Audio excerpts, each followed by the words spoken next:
Good morning, afternoon, or evening, ladies and gentlemen, all in crypto here, and welcome back, guys, for another daily cryptocurrency market update, where we don't just cover the cryptocurrency markets, but we cover the markets at large, and we try and look at markets objectively to help us understand where we think our small but extremely significant and to become infinitely more significant precious crypto space is going. So that's exactly what we're going to be doing in this video. Of course, we're going to be looking at the CPI print from yesterday, which came out a lot lower than potentially even I expected, although we were expecting a lower print at 3% for inflation. This has come all the way down from, I think it was 9 or 9.1 now to 3. And the Fed and Jerome Powell must have had his head held very high on the back end of that print. We're going to look at the effect that that's had on the markets, the effect that that's had on the futures pricing for interest rates. And are they going to hike again? Are they not? You guys know that we think under the context of sideways rates, a pause in rates after an aggressive tightening cycle. We know the correlation that that has typically between the likes of the S&P, which we actually have upside targets for, of new all-time highs, which sound crazy in this kind of macro headline environment where everything seems rather shaky. I know in the UK, for example, we had default levels on mortgages that we haven't seen since 2009. However, we are on the side of the bears in regards to the fact that we think that there's a crash coming. We just think it happens later on, and we think that people miss out on a great opportunity that we think has really been in play for the stock market since November, and certainly for the cryptocurrency market since we got back into it in January. So we'll be looking at that. We're going to be looking at a number of internal news for the crypto space, like the fact that the US government have moved $300 million worth of Bitcoin. There's rumors that this has gone on to Coinbase, which is very ironic given the fact that the SEC is suing Coinbase. We're going to look at Coinbase. We had Cathie Wood, we had Brian Armstrong, a number of individuals that own Coinbase stock actually come out and sell Coinbase. There's a lot going on with the lawsuit, which we'll also dive into. And we're going to cover a variety of topics in between, like the fact that Bitcoin has been predicted to see an inflow of up to $30 trillion on the back end of a BlackRock ETF approval. Now, I'm not quite convinced of this. I think that if you look at gold and the effect that an ETF had on gold, you got to remember gold is what, a $11, $12 trillion market. So this $30 trillion influx into Bitcoin is interesting because I'm not sure where those figures came from. But without further ado, guys, let's get into the video. And if you guys can do me a massive favor, leave me a like and a comment. It really does help promote me in regards to the YouTube algorithm. We deliver some of the most accurate, spot-on, informative content that there is in the crypto space. And we really do bring a lot of elements that most crypto analyzers are unfamiliar with to the retail world. So let's get into the video, guys. Let's start off, of course, with the CPI print that we had yesterday. Of course, this came in at 3%. The expectations were around about 3.2, 3.1. I actually thought it could be higher than that, and maybe there was a kind of lower expectation. But even on expectations would have been good. Slightly higher would have still been okay because the prior one was 4. And actually, the fact that we got a 3, which undershot, the markets did like, certainly in regards to us being crypto and I guess risk assets. You can actually see that Bitcoin didn't do massively well, which is unusual as a higher beta to perhaps the stock market. However, the stock market did do well. You guys know that we've got higher upsides for the S&P. We've been long the S&P and long gold and long things like this, really since the start of the year when we got back into crypto. Despite all the kind of bearish rhetoric, and it's cool, we've been very, very right on. But you can see the stock market really did appreciate from the lower CPI print. The reason being is because what's driven this bear market? Well, it's been interest rates. Interest rates have been as a result of inflation.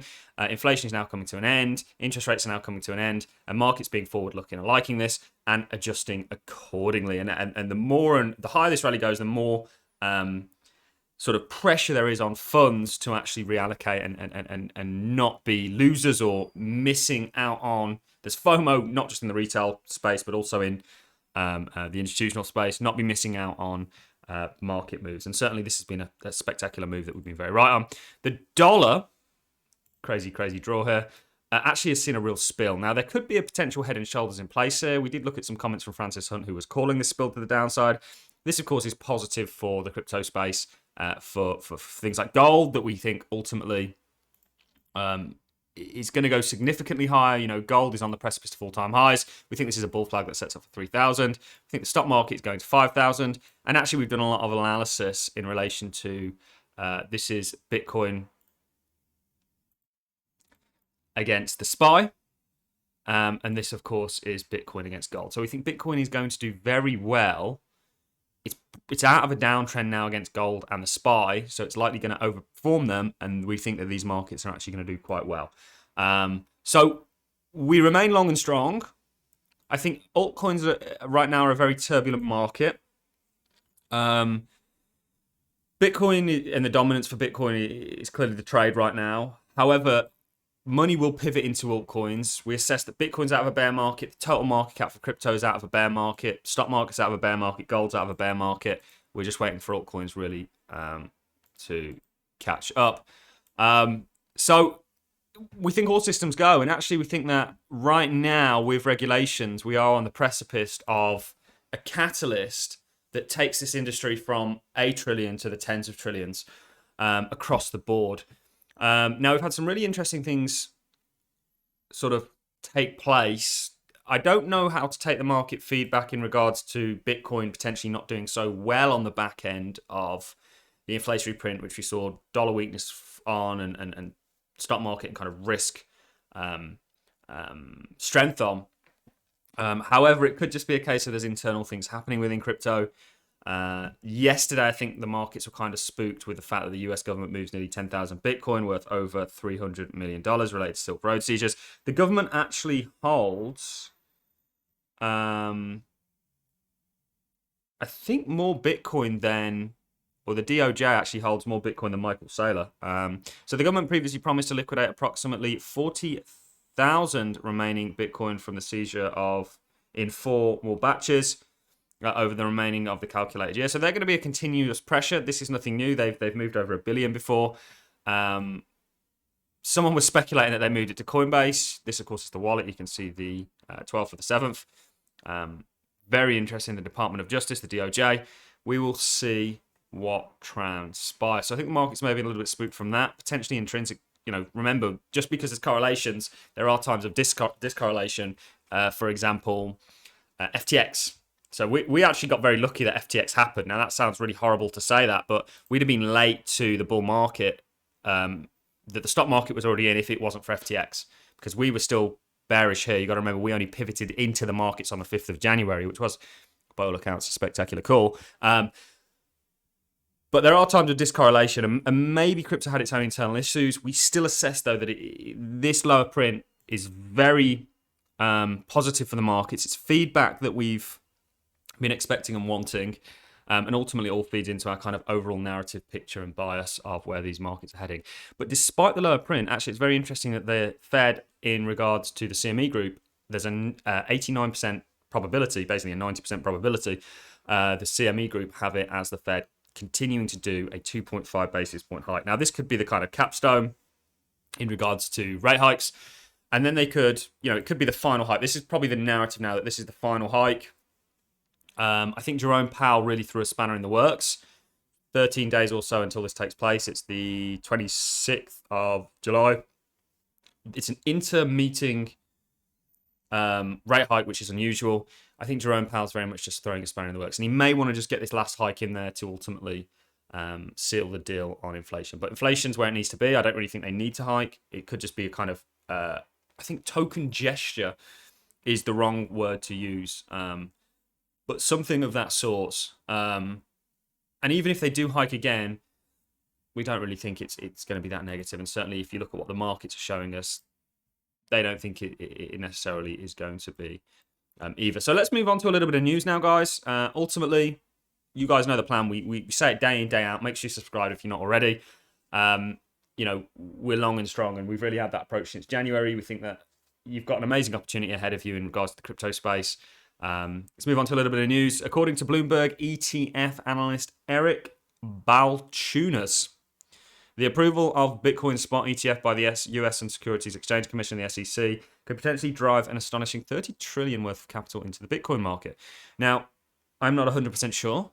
I do think an ETF is exceptionally positive we did an interview with Hugh Henry. We actually went on his show as well, where we actually spoke about a Bitcoin ETF and looked at the similarities between gold and what happened with that ETF, and how actually a massive alpha from a portfolio sense is where you actually have uncorrelated assets that essentially give you a lower volatility of your overall portfolio. And this is why diversification is so important, right? People diversify because it reduces the volatility of your portfolio. It offers a higher reward to risk.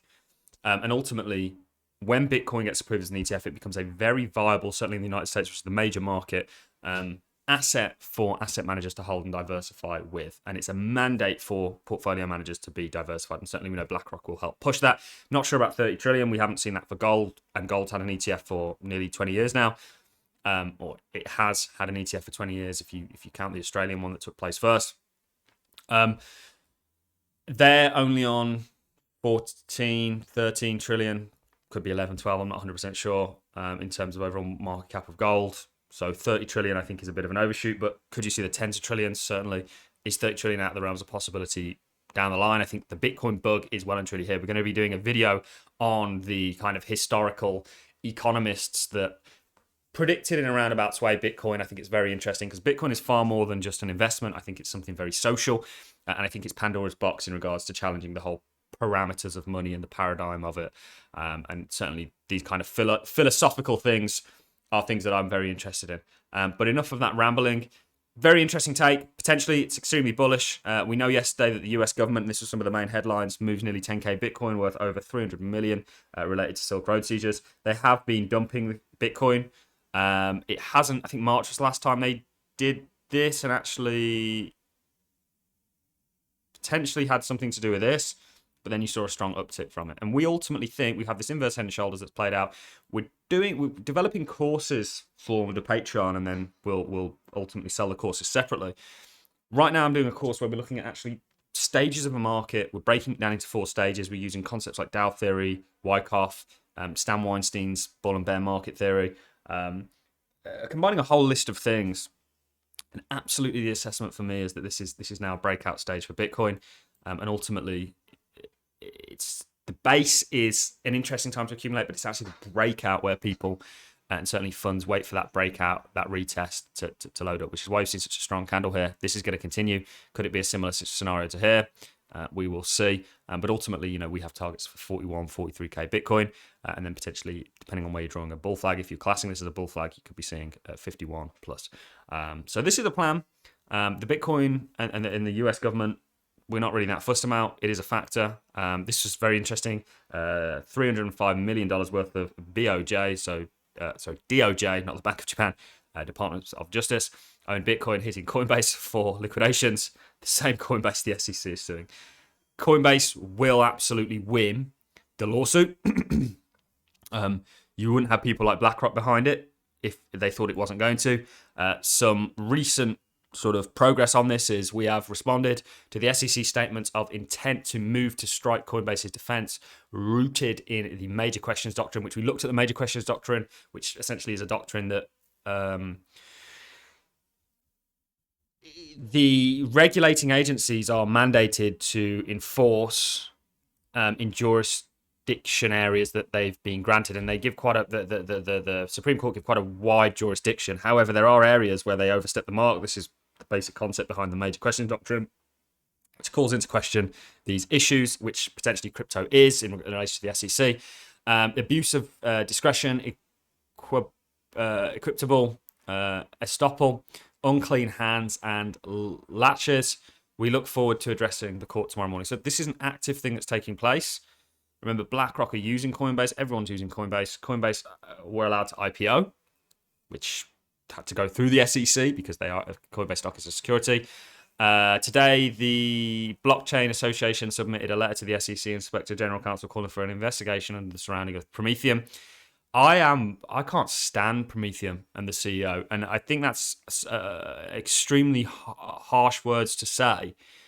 But just watch an interview. This guy is so. Not only does he not understand what's going on here with crypto, they don't even offer any Bitcoin products yet. They're going, we're a licensed exchange, and the SEC is good, and they've done the right job. When clearly it's apparent that they haven't. They're very much sucking up to the man, if that makes sense. So very interesting as well. Also, Brian Armstrong did a poll saying, and almost accusing and saying, that the Bank of America was shutting down customers. So Bank of America just closed my personal bank account that I've used for 15 years. No reason given. Real reason, I do Coinbase transactions to this account to Bitcoin. This is war on Bitcoin crypto. Please retreat and warn others. So the vast majority of people actually said no, this wasn't happening.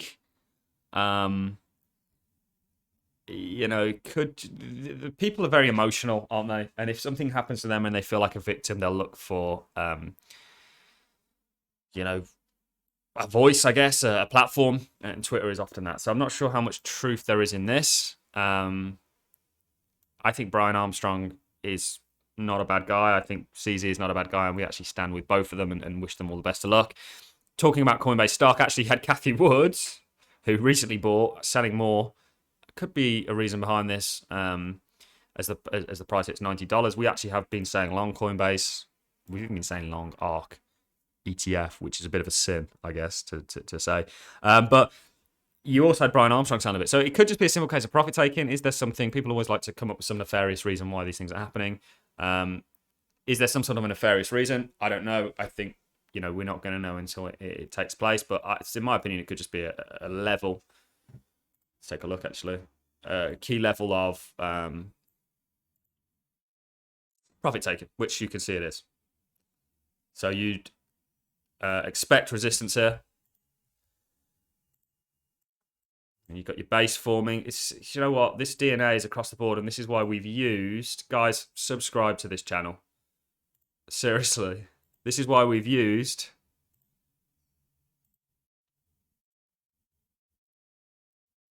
Microsoft as our poster boy. You're going to get resistance here. You might break through it. You probably will. But look, Coinbase is... we got this on a log. Yeah, we can use it.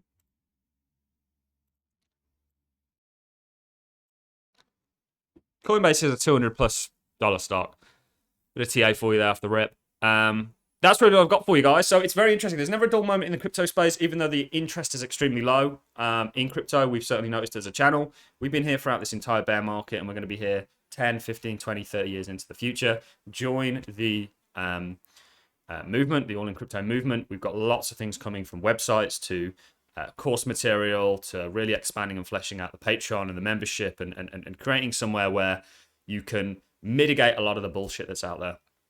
And not only learn about markets, learn about cryptos, learn about, economics, learn about social parameters and everything in between. And we're really excited to bring that to you guys. So on that note, I'm going to love and leave you. I really appreciate all the support, comments, likes that we get. It really does mean the world to me. And ultimately, we hope that long may it continue.